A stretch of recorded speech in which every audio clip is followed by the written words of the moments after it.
Hello everyone, আসসালামু আলাইকুম। Welcome to my dream digital learning platform. তো আপনাদের অ্যাকাউন্টটা পেন্ডিং অবস্থায় থেকে অ্যাক্টিভেশন করার পরে কোম্পানি রুলস মেনে অ্যাক্টিভেশন করার পরে মিটিং থেকে তো কীভাবে আপনাদের স্টুডেন্ট আইডিটা আপনারা লগ ইন করবেন, অ্যাক্টিভ করা যে আইডিটা আপনি অ্যাক্টিভেশন চার্জ দিয়ে অ্যাক্টিভ করে নিয়েছেন সেই আইডিটা কীভাবে লগ ইন করবেন সে সম্পর্কে আমি দেখাবো আপনাদের মাঝে। তো আপনাদেরকে সর্বপ্রথম যাইতে হবে গুগলে গিয়ে আপনাদেরকে প্রথমে my dream digital learning platform search করতে হবে।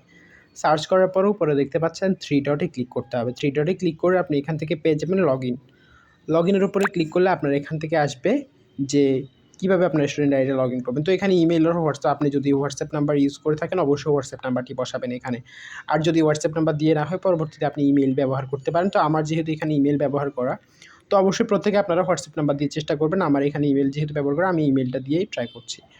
তো ইমেল দেওয়ার পরে দেখতে পাচ্ছেন এখানে পাসওয়ার্ড। তো পাসওয়ার্ডটা কী হবে, আপনি যার মাধ্যমে ফর্ম ফিল আপ করে আসছে মেসেঞ্জারে আপনার ফ্রেন্ড সার্কেল বা পরিচিত যে কোনো কেউ হলে তার থেকে অবশ্যই ফর্ম পূরণের সময় আপনার পাসওয়ার্ডটা নিয়ে নেবেন। যদি না নিয়ে থাকেন ভুলক্রমে সেক্ষেত্রে আপনার লগ ইন করার সময় অবশ্যই নক করে নিয়ে নিতে হবে, কারণ পাসওয়ার্ড ডেটা দিয়ে আপনাকে লগ ইন করে ঢুকতে হবে। তো আমার পাসওয়ার্ডটা আমি এখানে বসাচ্ছি, দেখতে পাচ্ছেন।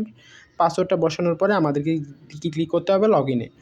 লগ ইনে ক্লিক করার পরে এখানে দেখতে পাচ্ছেন লগ ইনে যাওয়ার পরে তো আমার অ্যাকাউন্টটি অলরেডি লগ ইন হয়ে গিয়েছে। এখানে আমার টিম লিডার ট্রেনারের নাম শো করছে এবং নিচে কোর্সগুলো শো করছে। তো এরপরে আমাদের ডাটা এন্ট্রি শো, এখানে যতগুলো কোর্স রয়েছে এগুলো শো করছে। তো এরপর দেখতে পাচ্ছেন আমাদের ব্যালেন্সটা কোথায় দেখতে পাবো। ব্যালেন্সটা দেখার জন্য আমাদেরকে যাইতে হবে উপরে 3 ডটে। 3 ডটে যাওয়ার পরে আমরা এখান থেকে পাবেন, দেখতে পাচ্ছেন স্টুডেন্ট প্রোফাইল। স্টুডেন্ট প্রোফাইলে ক্লিক করতে হবে। প্রোফাইলে যাওয়ার পরে আমাদের কত টাকা ব্যালেন্স আছে এখানে স্টুডেন্ট আইডি, আমাদের নাম সহ সব রকম ডিটেলস এখানে শো করবে। তো এখানে আমার ব্যালেন্স দেখতে পাচ্ছেন বর্তমানে 4 টাকা আছে। তো এখান থেকে দেখতে পাচ্ছেন আমাদেরকে উইথড্রলে প্রবেশ করতে হবে। উইথড্রলে প্রবেশ করে এখানে উইথড্রর অপশন সহ কত টাকা এখানে উইথড্র রয়েছে, এই সব রকম হিস্টোরি, কোন সময় কত টাকা, এগুলো এখানে শো করবে। তো আপনি যদি নিউ হয়ে থাকেন অবশ্যই আপনার উইথড্রটা দেখাবে না এখান থেকে। তো অবশ্যই আমি যেহেতু ওল্ড এখানে কাজ করছি অ্যাজ এ স্টুডেন্ট আইডিতে, সেটা আপনাদের মাঝে দেখালাম। তো আপনারা আপনাদের ক্যাশব্যাক এবং সব কিছু এখানে অবশ্যই দেখতে পাবেন।